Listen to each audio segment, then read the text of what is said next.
వివేకవాణి జ్ఞానం ప్రేరణ శక్తి మన మనసులో దీపం ప్రతిక్షణం జ్యోతిర్మయం అందరి టీవీ వివేకవాణి హి సంకల్పం స్వామి వివేకానందుని స్ఫూర్తితో. మనతో ఉన్నారు ప్రముఖ ఆధ్యాత్మికవేత్త. వివేకానందుని ప్రవచనాలు, వివేకానందుని మంచి మాటలన్నీ కూడా తన వంటబుచ్చుకొని సమాజానికి తన వంతు ఖచ్చితంగా కృషి చేయాలని ఒక భావనతోటి ఎక్కడ ఎవరు పిలిచినా కూడా అక్కడికి పోయి 4 మంచి మాటలు చెప్పడం, సమాజాన్ని సరైన దిశలో నడిపించడానికి తన ప్రయత్నం చేస్తున్నటువంటి సౌమిత్రి లక్ష్మణాచార్యులు గారు ఉన్నారు. ఒకసారి వారితో మాట్లాడదాం. అసలు వివేకానందుని సంబంధించినటువంటి మాటలను ఎందుకు సమాజానికి ఈ రోజుల్లో తెలియజేయాలి, ఒకసారి వారిని మాట్లాడుకుందాం. సార్ నమస్కారం సార్. చెప్పండి సార్, అంటే ఆధ్యాత్మిక వైపు మీరు ఎలా అడుగులు వేశారు? అసలు వివేకానందుని సంబంధించినటువంటి ఆయన చెప్పిన మాటలు ఇప్పుడున్న సమాజానికి ఎంతమంది తెలుసు అంటారు? 1978 నేను 10th క్లాస్ అయిపోయింది. ఆ సమయంలో వివేకానందుడికి సంబంధించినటువంటి ఒక పుస్తకం ఏదైతే ఉందో, దేశాన్ని పునర్నిర్మించండి, రీబిల్డ్ ఇండియా అనేటువంటి ఒక గ్రంథం ఏదైతే ఉందో, అది ఒక రకంగా నా దిశను మార్చినటువంటి ఒక గ్రంథం.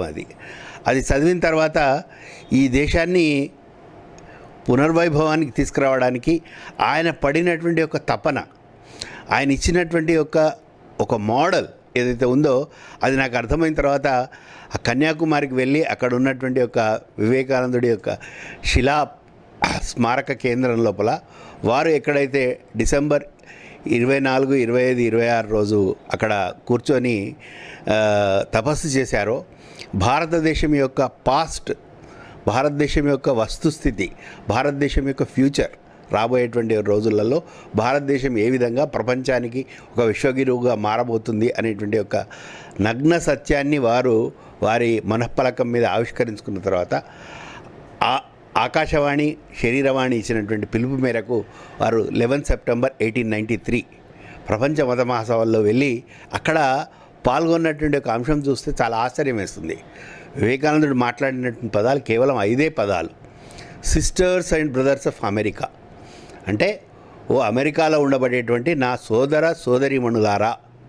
మనకు దాని పెద్ద ఆశ్చర్యం కలగదు, కానీ అప్పటి వరకు మాట్లాడినటువంటి వాళ్ళు ఏ విధంగా మాట్లాడారంటే, లేడీస్ అండ్ జెంటిల్మెన్, ఓ నీచులారా, ఓ పాపులారా, ఓ నికృష్టులారా, ఓ దౌర్భాగ్యులారా అని మాట్లాడినటువంటి ఒక మాటలకి అదే వివేకానందుడు మాట్లాడినటువంటి మాట ఏదైతే ఉందో, వీణుల విందైన సంగీతం వింటే హృదయానికి ఏ విధంగా అయితే సాంత్వన కలుగుతుందో, మనస్సు ఏ విధంగా అయితే పులకరిస్తుందో, అట్లాంటి అది వారు అక్కడ అనుభవించారు అని చెప్తారు. అంటే అమెరికాలో ఉండేటువంటి ఒక ప్రజలు ఎవరైతే ఉన్నారో చాలా సిస్టమేటిక్గా ఉంటారు, చాలా కట్టుబాట్లతో ఉంటారు అని అందరు చెప్తుంటారు. కానీ వారు లేచి నిలబడి ఒక 5 నిమిషాల పాటు కేరింతలు కొట్టారట, బల్లలను సరిచారట, బల్లల మీద ఎగిరారట, డ్యాన్స్ చేశారట. అంటే ఒక రకంగా చెప్పారంటే ఆ తెల్లారి వచ్చినటువంటి ఒక పేపర్లలో హెడ్లైన్స్లో అమెరికన్ సమాజం కట్టుదప్పిందా అనే హెడ్డింగ్స్ పెట్టి రాశారు. అంటే అంతగా వాళ్ళని ఒక హృదయాలను కదిలించినటువంటి ఒక సన్నివేశం అది. కేవలం ఆ సమయంలోనే కాదు, రాబోయేటువంటి ఒక ప్రపంచం లోపల ఏదైతే వివేకానందుడి యొక్క జంజా మారుతం వీసబోతుందో దానికి సంకేతంగా వారు మాట్లాడినటువంటి ఒక శ్లోకం యొక్క అర్థం కనుక తీసుకుంటే, ఆకాశాత్ పతితం తోయం యథాగచ్చతి సాగరం సర్వదేవ నమస్కారం కేశవం ప్రతిగచ్చతి. All religions are true. అన్ని మతాలు కూడా నిజమే. అదేవిధంగా ఆయనని తర్వాత మేము సనాతన ధర్మం లోపలికి మారుతామంటే లేదు, మీరు కనుక నిజంగా భగవద్గీత, ఉపనిషత్తులు, వేదాలు కనుక చదివితే will become a true Christian. మీరు ఇప్పుడైతే క్రిస్టియన్గా ఉన్నారో మీరు నిజమైనటువంటి క్రిస్టియన్గా మారుతారని చెప్పాడు. కానీ ఆయన ఎప్పుడూ కూడా సనాతన ధర్మం లోపలికి మారమని చెప్పాల. అంటే ఆ విధంగా ఏదైతే వాళ్ళు కర్మయోగం చేస్తున్నారు, కానీ వాళ్ళ దగ్గర లేనటువంటి యొక్క భక్తి యోగాన్ని, జ్ఞానయోగాన్ని, రాజయోగాన్ని ఆ ప్రపంచానికి పరిచయం చేసినటువంటి ఒక మహానుభావుడు స్వామి వివేకానంద. అదేవిధంగా భారతదేశానికి వచ్చిన తర్వాత ఆయన కొలంబోలో ఉండేటువంటి ఒక ఓడరేవు దిగిన తర్వాత ఆయన రిసీవ్ చేసుకోవడానికి వచ్చినటువంటి ఒక మహానుభావులు, ఒక ఖేత్రి మహారాజ్, ఒక మైసూర్ మహారాజ్, ఒక రామనాథ్ మహారాజ్, ఇంక్లూడింగ్ మన యొక్క నిజాం నవాబు యొక్క దివాన్ కూడా వస్తారు. వివేకానందుడు చేసినటువంటి ఒక పని ఏంటంటే అక్కడెక్కడికి వచ్చిన తర్వాత మట్టిలో పడి పొరలాడుతున్నాడు. ఆ ఇసుక తీసుకొని షాంపూలాగా రాసుకుంటున్నాడు, సబ్బులాగా రుద్దుకుంటున్నాడు. అంటే అర్థం ఏంటంటే ఆ పక్కన ఉన్నటువంటి ఒక ఖేత్రి మహారాజు ఒక అంత సాహసం చేసి అప్పటికే మఖమల్ తివాచీలు పరిచారు, మల్లెపూలు చల్లారు, గులాబీ పూలు చల్లారు, సెంటు చల్లారు, అత్తరు చల్లారు. కానీ ఈయనే ఆ మట్టిని మొత్తం శరీరానికి రాసుకుంటున్నాడు. ఈ ఖేత్రి మహారాజుకు డౌట్ వచ్చి ఈ వింత చేష్టలు ఏంటి అని చెప్పేసి పక్కన ఉన్నటువంటి ఒక అళగసింగ పెరుమాళ్, ఎవరైతే వివేకానందుడి యొక్క శిష్యుడు ఉంటాడో ఆయన అడిగితే అళగసింగ పెరుమాళ్ వెళ్ళి వివేకానందుడిని, అయ్యా ఏంటి ఇది, మీరేదో ప్రపంచ దేశాల లోపల సనాతన ధర్మం యొక్క గొప్పతనాన్ని విజయ పతాకం విజయకేతనమే ఇరేసి వచ్చారని చెప్పేసి మేము మిమ్మల్ని ఇట్లా స్వాగత సత్కారాలు చేయడానికని వస్తే మీరు చేస్తున్నటువంటి చేష్టలు ఏంటి అంటే, అప్పుడు వివేకానందుడు ఇచ్చినటువంటి మాటలు ఏవైతే ఉన్నాయో మనకు అందరికీ కూడా సర్వదా కూడా అవి మనం శిరస్సు వంచి ఆచరించాల్సిన ఒక అంశం. ఏం చెప్తాడు ఆయన? భోగలాలసతకు ప్రతీక అయినటువంటి ఒక వెస్ట్లో నేను 3.5 సంవత్సరాలు తిరిగి వస్తున్నాను.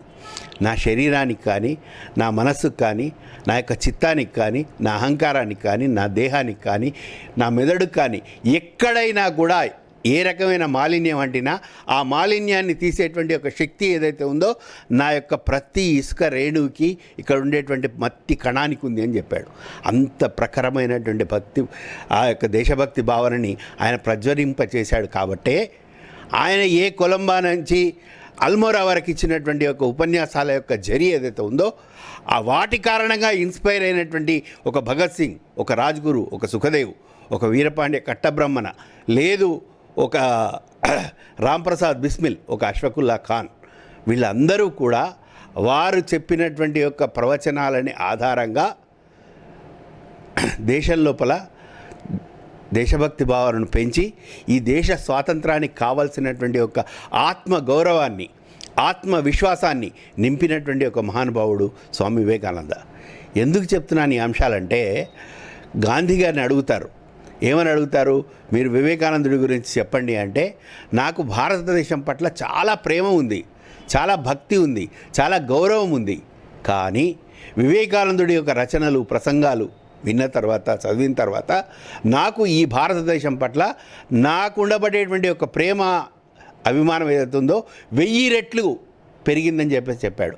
అంత ప్రఖరమైనటువంటి ఒక దేశభక్తి భావనని మనకు అందించినటువంటి ఒక మహానుభావుడు స్వామి వివేకానంద. అదేవిధంగా 1939లో గీతాంజలికి నోబెల్ పురస్కారం వస్తుంది. గీతాంజలికి నోబెల్ పురస్కారం వచ్చిన తర్వాత అక్కడ ఉండేటువంటి ఒక వెస్ట్రన్ మేధావులు ఎవరైతే ఉన్నారో, Roman Roland, max Muller, Leo Tolstoy లాంటి వాళ్ళు, అప్పటి వరకు భారతదేశం అంటే ఏమనుకుంటున్నారు, ఒక చెట్టును పూజించేవాళ్ళు, పుట్టను పూజించేవాళ్ళు, లేకపోతే ఒక అనాగరికులైనటువంటి ఒక బార్బారిక్ జాతికి సంబంధించినటువంటి ఒక స్నేక్ చార్మర్స్, అంటే పాములు పట్టి ఆడించేటువంటి వాళ్ళు, క్షుద్ర విద్యలు, క్షుద్ర పూజలు చేసేటువంటి వాళ్ళే భారతదేశంలో ఉంటారు, వీళ్ళు బానిస బతుకుతున్నారని అనుకున్నారు. కానీ ఎప్పుడైతే Rabindranath Tagore where the mind is without fear అనేటువంటి ఒక ఒరిజినల్ స్టేట్మెంట్ ఇచ్చాడో ప్రపంచం నివేరపోయింది. అట్లాంటి వస్తుస్థితిలో నుండి ఆ యొక్క రవీంద్రనాథ్ ఠాగూర్ని అడుగుతారు, we doesn't know anything about India, భారతదేశం గురించి మాకు ఏమీ తెలియదు, కొంచెం చెప్పండి. అప్పుడు రవీంద్రనాథ్ ఠాగూర్ ఇచ్చిన స్టేట్మెంట్ ఏంటంటే, if you want to know India, read Vivekananda. In him everything is positive, nothing is negative. అంతా సకారాత్మకమే, నకారాత్మకం ఏదీ లేదు అని చెప్పిన మహానుభావుడు రవీంద్రనాథ్ ఠాగూర్.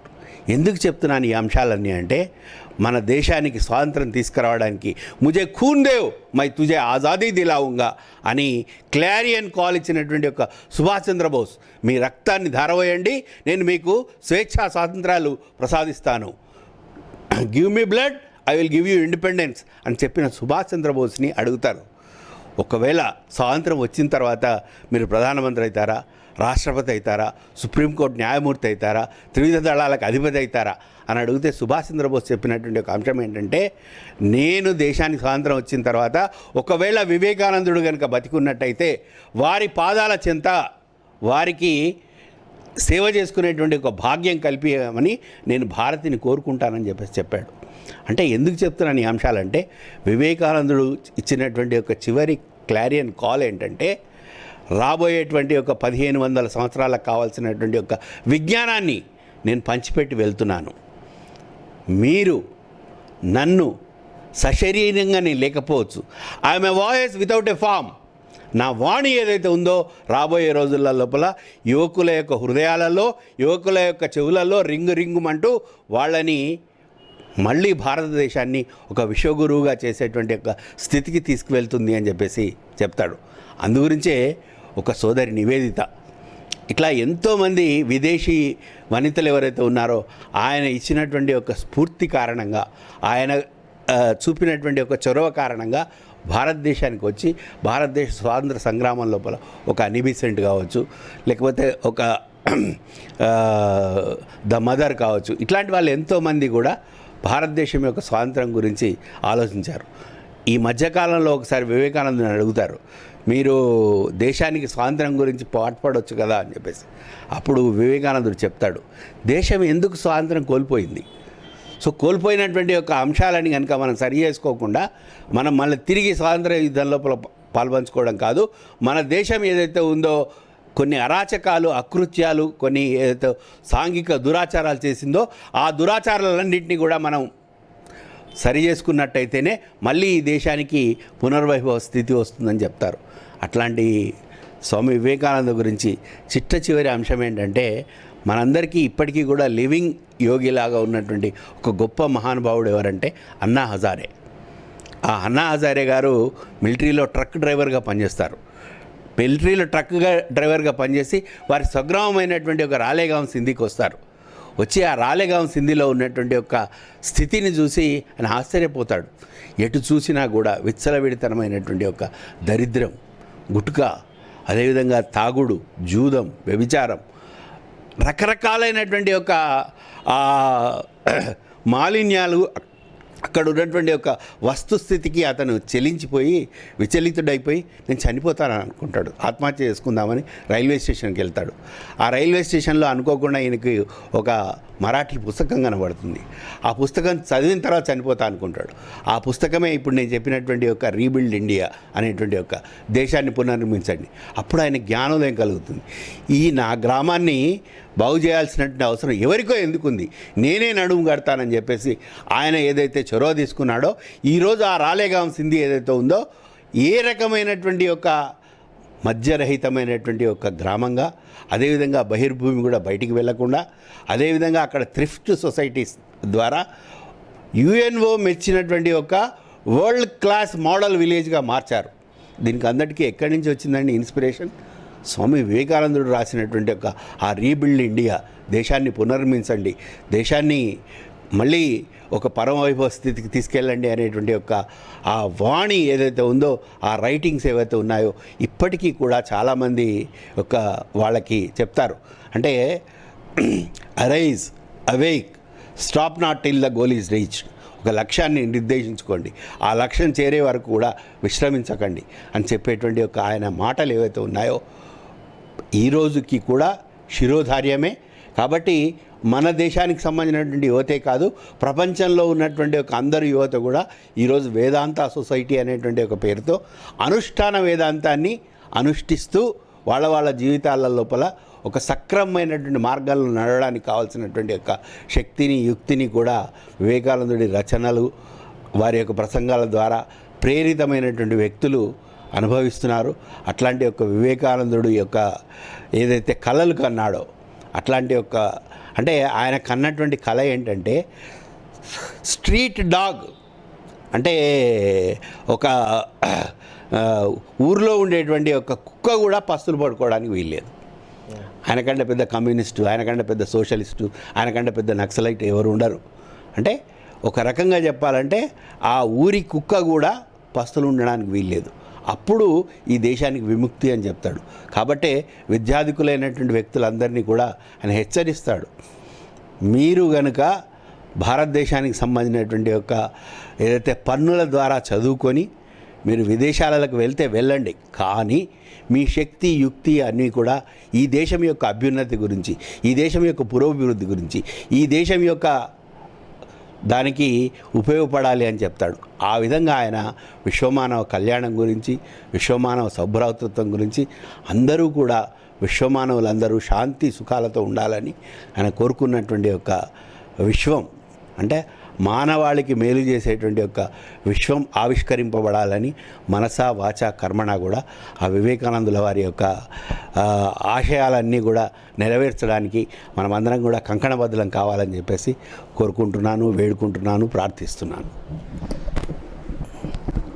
బాగుంది సార్. నేను అడగాల్సింది ఏం లేదు, మొత్తం మీరే చెప్పేసారు. అంటే దేశం సంబంధించిన పరిస్థితి మీరే చెప్పిళ్ళు, ఎందుకు స్వాతంత్రం కోసం పోరాటం చేయలేదని వివేకానందుడు చెప్పినటువంటి విషయాన్ని కూడా చెప్పిళ్ళు. మంచి విషయం, ఎందుకంటే పోరాటం చేసి మళ్ళీ సాధించుకున్న తర్వాత ఎవడో వచ్చి పట్టుకపోవడం కంటే ముందు మన దగ్గర లోపాలను కూడా సరి చేసుకుంటే బాగుంటుంది, అప్పుడు ఫైట్ చేద్దామని చెప్పిళ్ళు. చాలా మంచి విషయం. అంటే అంత కష్టపడి అంత శ్రమించి మరి ఆనాడు అన్ని ప్రవచనాలు చేసిన తర్వాత చాలామంది మేధావులు విద్యావేత్తలందరూ కూడా ఆయన చూపించిన ప్రవచనాలు చదివి ఆ మార్గంలో పోయారు. ఉదాహరణగానే మనం అన్నాచార్య గారి గురించి చెప్పుకుంటాం. సో అటువంటి భారతదేశంలో ఈరోజు ఎక్కడ చూసినా కూడా సగటున అత్యాచారాలు, ప్రేమ పేరుతోటి ఉన్మాదుల దాడులు, తర్వాత కుల వివక్షతోటి హత్యలు ఇవన్నీ జరుగుతూ ఉన్నాయి. సో ముఖ్యంగా చూస్తే పెరిగినటువంటి సాంకేతిక సంబంధించినటువంటి దాంతో ఎక్కడ చూసినా కూడా అనేక రకమైన ఘోరాలు జరుగుతున్నాయి. ముఖ్యంగా యువత చెడుదాలో ప్రయాణం చేస్తూ ఉన్నారు. సో వీటికి అడ్డుకట్టేయాలంటే ఏం చేయాలి? మీరు చాలా చక్కటి ప్రశ్న వేసినారు. ఎందుకంటే వెస్ట్ ఏదైతే ఉందో, వివేకానందుడి రచనలు ఎవరైతే అర్థం చేసుకున్నారో వాళ్ళల్లో ఈరోజు మార్పు వచ్చింది. మార్పు వచ్చి వాళ్ళేమో మానవాళికి ఉపయోగపడేటువంటి దిశగా వాళ్ళ ప్రయత్నం జరుగుతుంటే, అన్ఫార్చునేట్లీ భారతదేశంలో వెస్ట్ను అనుకరణ చేస్తున్నారు. అంటే ఆ విదేశీకి సంబంధించినటువంటి ఒక భావాలని, ఆ విదేశీకి సంబంధించినటువంటి ఒక సంస్కృతిని, ఆ విదేశీకి సంబంధించినటువంటి ఒక ఆలోచన విధానాన్ని వాళ్ళ జీవితాల లోపలికి తెచ్చుకునేటువంటి ఒక ప్రయత్నం చేస్తున్నారు. అయితే అందరూ ఈ ప్రయత్నం చేయట్లేదు, కొద్దిమంది వ్యక్తులు చేస్తున్నారు. ఎప్పుడు కూడా కన్స్ట్రక్టివ్ వర్క్ అనేటువంటిది ఏదైతే ఉందో లాంగ్ టర్మ్ ప్రాసెస్. అదే డిస్ట్రక్టివ్ వర్క్ అనుకోండి, ఒక గోడ కట్టాలంటే చాలా సమయం పడుతుంది, కూలగొట్టాలంటే కొన్ని సెకండ్లలో అది అయిపోతుంది. అంటే భారతదేశం లోపల కూడా వచ్చేటువంటి ఒక మార్పు ఏదైతే ఉందో, అందుగురించే ఇప్పుడు నరేంద్ర మోడీ గారు తీసుకునేటువంటి ఒక కొన్ని వాటిని కనుక చూసినట్టయితే పర్టికులర్గా స్త్రీలకు సంబంధించినటువంటి ఒక అంశాల విషయం లోపల చాలా శ్రద్ధ పెడుతున్నారు. ఎందుకు శ్రద్ధ పెడుతున్నారు? ఒక స్త్రీని కనుక సంస్కరించినట్టయితే ఆ కుటుంబం మొత్తం బాగుపడుతుంది. కాబట్టి స్త్రీ విద్య విషయంలో కానీ, లేకపోతే ఈ దేశం లోపల స్త్రీల ద్వారా రాబోయేటువంటి ఒక మార్పు గురించి not only Ramakrishna mission, Vivekananda Kendra, Aurobindo society, Chinmaya machine, ఇట్లా ఎంతోమంది ప్రయత్నం చేస్తున్నారు. చేసేటువంటి ఒక ప్రయత్నం అంటే ఉదాహరణకి చెప్తున్నాను నేను, ఈరోజు 144 సంవత్సరాల తర్వాత మహాకుంభమేళా జరిగింది. 50 కోట్ల మంది వెళ్ళారని చెప్పేసి చెప్తున్నారు. కానీ నెగిటివ్ థింకింగ్ ఉన్నటువంటి వ్యక్తులు ఏమంటున్నారు? ఆ మొత్తం నీళ్ళని తీసుకెళ్ళి కలుషితం చేశారు, ఆ నీళ్ళ లోపల రకరకాలైనటువంటి ఒక బ్యాక్టీరియాలను, వైరస్లని పెంపొందించారని చెప్తున్నారు. అంటే భారతదేశం అనేటువంటిది ఏదైతే ఉందో ఒక ఆస్థ, నమ్మకం, విశ్వాసంతో కూడుకున్నటువంటి ఒక అంశాలు. ఈ వీటికి సంబంధించినటువంటి ఒక రాబోయే రోజులలో దురదృష్టవశాత్తు భారతదేశానికి 75 సంవత్సరాల తర్వాత, అంటే ఏదైతే మనం రాజ్యాంగం ఏర్పరచుకున్నామో వీటి తర్వాత కూడా ఎన్నైతే మార్పులు జరగాలో మన విద్యా విధానంలో కావచ్చు, లేకపోతే మన యొక్క పురోభివృద్ధికి సంబంధించినటువంటి ఒక పంచవర్ష ప్రణాళికలు కావచ్చు, వీటన్నిటిలలో సమూలమైనటువంటి ఒక మార్పు తీసుకురావడానికి నిజమైనటువంటి ఒక ప్రయత్నం జరుగుతోంది. ఆ దిశగా భారతదేశం ముందుకు వెళ్తోంది. దీని యొక్క రిజల్ట్ ఏదైతే ఉందో రాబోయేటువంటి ఒక 10-15 సంవత్సరాల్లో తప్పకుండా అవుపడుతుంది అనేటువంటిది నా ప్రగాఢమైనటువంటి ఒక బలమైనటువంటి ఒక విశ్వాసం. కాబట్టి వివేకానందుడి రచనలే కాదు, ఈ దేశంలో ఒక స్వామి రామతీర్థ, అదేవిధంగా ఈ దేశానికి సంబంధించినటువంటి ఒక ఆలోచన విధానాన్ని మార్పు చేయడానికి అని చెప్పేసి ఒక సర్వోదయ నాయకుడైనటువంటి వినోబా భావే, బాబా ఆమ్టే, ఇట్లా ఎంతోమంది కృషి చేశారు, చేస్తూ ఉన్నారు. అంటే ఉదాహరణకు చెప్తాను నేను. కొల్లాంలో మాతా అమృతానందమయ్య, ఆవిడ ఒక బెస్త వనిత, ఆవిడ ఏం చదువుకోలేదు, కానీ యుఎన్ఓ జనరల్ అసెంబ్లీని షీ అడ్రస్డ్ 3 times. ఆవిడ మాట్లాడేటువంటి భాష కూడా కొలోక్వియల్ మలయాళం, అంటే మనం పట్టపాళాల్లో బెస్త గూడాల లోపల మాట్లాడుకునేటువంటి ఒక చేస్ట్ మలయాళం కాదు, గ్రామీణ మలయాళం మాట్లాడుతుంది. కానీ యుఎన్ఓ జనరల్ అసెంబ్లీలో ఆవిడ మాట్లాడుతుంటే అందరూ కూడా పిన్ డ్రాప్ సైలెంట్గా విన్నారు. అంటే అది హృదయానికి సంబంధించినటువంటి ఒక భాష. కాబట్టి ప్రపంచాన్ని మొత్తం కూడా ఈరోజు భారతదేశం వైపు చూస్తుంది. అందుగురించే ఒక జగ్గి వాసుదేవ్ గారు కావచ్చు, పండిట్ రవిశంకర్ గురూజీ కావచ్చు, లేకపోతే ఒక మాత అమృతానందమయ్య కావచ్చు, ప్రపంచానికి కావాల్సినటువంటి సొలేస్ని, ప్రపంచానికి కావాల్సినటువంటి ఒక విశ్వాసాన్ని కలగజేసేటువంటి ఒక ప్రయత్నం చేస్తున్నారు. అది నేను ఇంతకుముందు చెప్పినట్టుగా కన్స్ట్రక్టివ్ వర్క్ అనేటువంటిది ఉందో కొంచెం లాంగ్ టర్మ్ ప్రాసెస్. అది తప్పకుండా భారతదేశానికి మళ్ళీ కూడా ఒక విశ్వగురు స్థానానికి వెళ్తుందనేటువంటి ఒక నమ్మకము, విశ్వాసం కూడా, దానికి సంబంధించినటువంటి ఒక ఉషోదయం, కాంతిరేఖలు మనకు కనబడుతూ ఉన్నాయి. తప్పకుండా భారతదేశం అనేది, ఎందుకంటే మనందరికీ తెలుసు, ఏదైనా ఒక వ్యాక్సిన్ కనుక కనుక్కుంటే దానికి ఒక పేటెంట్ అని, దానికి సంబంధించిన ఒక ఏవో చేస్తారు. కానీ సూక్ష్మక్రిమి కంటికి కనబడనటువంటి ఒక అది క్రియేట్ చేసిన హవోక్ ఏదైతే ఉందో 2 సంవత్సరాల క్రితం మనం చూసాం. ప్రపంచం మొత్తం నివ్వెరబోయేటువంటి ఒక సమయంలో భారతదేశంలో చాలా తక్కువ సమయం లోపల వ్యాక్సిన్ని తయారు చేసి ఫ్రీగా సప్లై చేశాం థర్డ్ వరల్డ్ కంట్రీస్కి. అంటే ఎప్పుడైతే మానవాళి ఎప్పుడు కూడా సంక్షోభంలో ఉంటుందో అప్పుడప్పుడు భారతదేశంలో ఏ విధంగా అయితే కృష్ణ పరమాత్మ మనకి ఒక అష్యూరెన్స్ ఇచ్చాడో, గ్లానిర్భవతి భారత అభ్యుత్థానం అధర్మస్య, ఎప్పుడైతే అది జరుగుతుందో నేను వస్తానని చెప్పాడు. ఏ రూపంలో వస్తాడో తెలియదు. కాబట్టి తప్పకుండా భారతదేశం అనేది ఏదైతే ఉందో ప్రపంచ మానవాళికి కావాల్సినటువంటి ఒక ఆ సుహృద్భావ వాతావరణాన్ని క్రియేట్ చేసేటువంటి ఒక ప్రయత్నం చేస్తుంది. దాంట్లో మనం సఫలీకృతమవుతామని, దానికి ఆ దైవీ శక్తి కూడా తోడ్పడుతుందని చెప్పేసి నేను కోరుకుంటున్నాను, అభిలషిస్తున్నాను. బాగుంది సార్ మీ ఆలోచన. వివేకానందుడు జీవించింది చాలా తక్కువనే, చిన్న వయసులోనే వారు మరి సంబంధించిన మరణించడం జరిగింది. వారు సజీవంగా మన మధ్య లేకపోయినా వారు రచించిన రచనల రూపంలో ఇంకా మన మధ్య ఉన్నారు. ఎందుకంటే ప్రతి ఒక్కరు కూడా అసలు నెగిటివ్ పాజిటివ్ రెండు ఉంటాయి కాబట్టి ఆ దారిలో పోయే వాళ్ళు ఖచ్చితంగా కూడా ఆ యొక్క ఆయన ఆలోచనల విధానాన్ని ముందు తీసుకుపోతా ఉన్నారు. అయితే నేటి యువత మాత్రము కొంత పెడదారిన పోతున్నారు అనేది మనం చూస్తూ ఉన్నాం. సో ముఖ్యంగా మీరు యువకులకు ఏం చెప్తారు? అంటే మీరు ఇచ్చే సందేశం ఏంటి? కేవలం 39 సంవత్సరాలు మాత్రమే జీవించినటువంటి ఒక వివేకానందుడు ఈ మధ్యలో ఒక ఆవిడ ఒక పుస్తకం రాసింది. ఆవిడ హార్వర్డ్ యూనివర్సిటీలో ఉంటుంది ఆవిడ. ఆ పుస్తకం ఏదైతే ఉందో Ruth Harris, Vivekananda the Vishwaguru.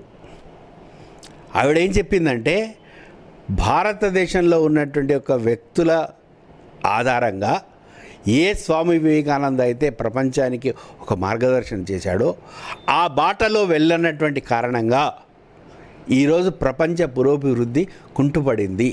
కానీ అంటే ఉదాహరణకి ఆమె ఒక 4 విషయాలు కోట్ చేసింది. కార్ల్ మార్క్స్ గారు, లెనిన్, మావో సేటుంగ్, స్టాలిన్ వీళ్ళందరూ చెప్పినటువంటి ఒక అంశం ఏంటంటే మనిషి ఒక ఆర్థిక జీవి, ఈజ్ ఎ ఎకనామిక్ బీయింగ్ అని చెప్పారు. అదేవిధంగా సిగ్మండ్ ఫ్రాయిడ్ ఆయన ఏం చెప్పాడు, మనిషి అంటే ఒక కోరికల పుట్ట, బండిల్ ఆఫ్ డిజైర్స్, ఇవి తీర్చుకోవడమే మానవుడి యొక్క అది అని చెప్పారు. అట్లా రకరకాలైన వ్యక్తులు రకరకాలుగా మనిషిని కంపార్ట్మెంటలైజ్డ్ థింకింగ్ ద్వారా వాళ్ళకి సంబంధించినటువంటి ఒక ఏదైతే మిడిమిడి జ్ఞానం కారణంగా వాళ్ళు ఆ విధంగా ఆలోచించారు. కానీ మనిషి అనేటువంటి వ్యక్తి సాంఘిక జీవే కాదు, ఆర్థిక జీవే కాదు, అతను ఒక ఆధ్యాత్మికమైనటువంటి ఒక జీవి. కాబట్టి వివేకానందుడు ఏం చెప్తాడు, అమృతస్య పుత్రః, every soul is divine, every soul is omnipotent, every soul is omniscient. So అది రియలైజేషన్ కావడానికని చెప్పేసి వివేకానందుడు I'm a voice without a form అని చెప్పాడు.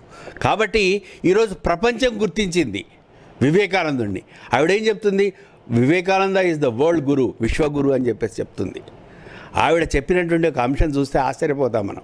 ఎప్పుడో వివేకానందుడు 11 సెప్టెంబర్ 1893 అప్పుడు చెప్తే 120 సంవత్సరాల తర్వాత కూడా ఈరోజు ప్రపంచంలో ఉన్నటువంటి ఒక అన్ని దేశాలకు సంబంధించినటువంటి ఒక యూనివర్సిటీల లోపల వివేకానందుడి గురించి అధ్యయనం జరుగుతుంది. మన దగ్గర లేకపోవచ్చు, జర్మనీలో, ఫ్రాన్స్లో, కొరియాలో, అమెరికాలో, ఇంగ్లాండ్లో జరుగుతున్నటువంటి ఒక ఇది ఏదైతే ఉందో తప్పకుండా భారతదేశం లోపల ఉండేటువంటి యొక్క యూత్లో కూడా మార్పు వస్తుంది. కంప్లీట్గా మార్పు రావట్లేదని ఎందుకు చెప్తున్నాను ఈ అంశం అంటే, వివేకానందుడి యొక్క రచనలు, ప్రసంగాలు విన్న తర్వాతనే ఒక ఆవిడ బచేంద్రి పాల్ మనకు తెలిసి, అదేవిధంగా 2 కాళ్ళు పోయినటువంటి ఆవిడ హిమాలయ శిఖరాలు ఎక్కింది. దానికి ఎవరు ఇన్స్పిరేషన్ ఇచ్చారు? వివేకానందుడి ద్వారా ఇన్స్పిరేషన్ తీసుకుంది. అట్లా సకారాత్మకమైనటువంటి ఒక పాజిటివ్ యాటిట్యూడ్తో ఇన్స్పైర్ తీసుకునేటువంటి ఒక యూత్కి సరి అయినటువంటి ఒక మార్గదర్శనం లభిస్తే దే కెన్ డూ వండర్స్. ప్రపంచంలోనే రకరకాలైనటువంటి ఒక ఆవిష్కరణలు కానివ్వండి. ఎందుకు చెప్తున్నాను ఈ అంశం అంటే, నేను చెప్పట్లా ఈ అంశం, అబ్దుల్ కలాం లాంటి వారు చెప్పారు, వివేకానందుడు నాకు ఇన్స్పిరేషన్ అని చెప్పాడు. అంటే ప్రపంచము మేలెన్నికగలిగినటువంటి ఒక న్యూక్లియర్ సైంటిస్ట్. అదేవిధంగా మన అందరికీ చెప్తుంటారు అన్నట్టు, ప్రపంచం భారతదేశాన్ని ఎప్పుడు గుర్తించిందట అంటే మనం పోఖ్రాన్లో జరిపినటువంటి ఒక అణు పరీక్షల తర్వాత గుర్తించింది.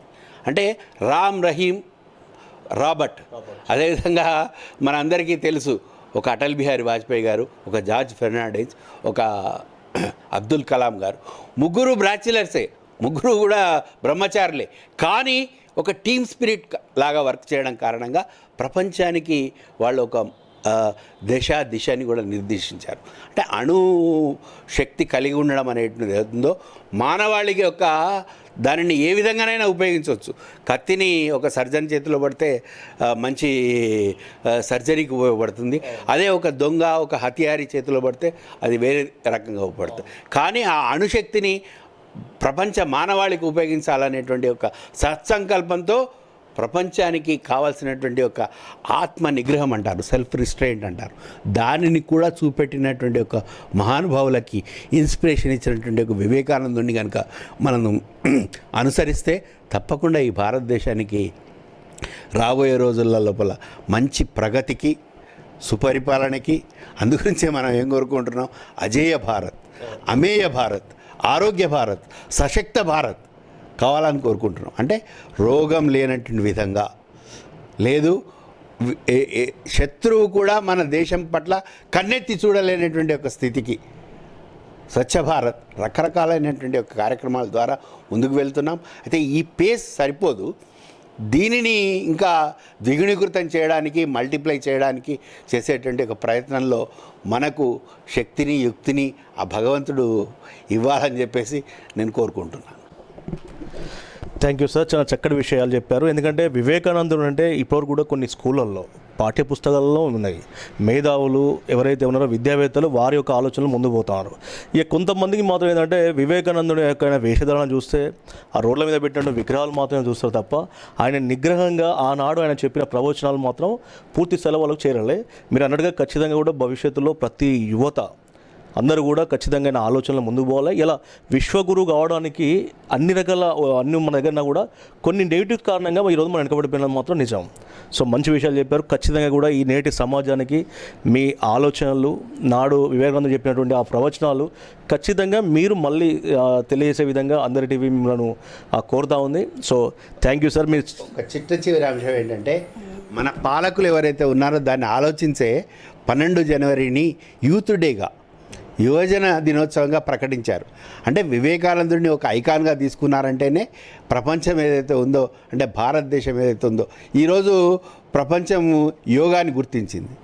21 జూన్ అనగానే యోగా డే అనేటువంటిది. అంటే మన సూర్య నమస్కారాలని, మన మెడిటేషన్ని, అదేవిధంగా మన దగ్గర ఉన్నటువంటి ఒక ఆయుర్వేదాన్ని, మన దగ్గర ఉన్నటువంటి చతుషష్ఠి కళలు ఏవైతే ఉన్నాయి వీటిని అన్నింటినీ కూడా ప్రపంచం అనుసరిస్తుంది. సో ఆ దిశగా మనం ప్రయత్నం చేస్తున్నాం. తప్పకుండా ఇది ముందుకు సాగుతుందని నేను కోరుకుంటున్నాను. థ్యాంక్ యూ సార్, చాలా చక్కటి విషయాలు చెప్పారు. ఖచ్చితంగా కూడా నేటి సమాజానికి అవసరం. మీరు అందరి టీవీ తోటి మరి మంచి విషయాలు పంచుకొని ప్రేక్షకులు తెలియజేందుకు మరొక మారు అందరి టీవీ పక్షాన ధన్యవాదాలు తెలియజేస్తూ థ్యాంక్ యూ సార్.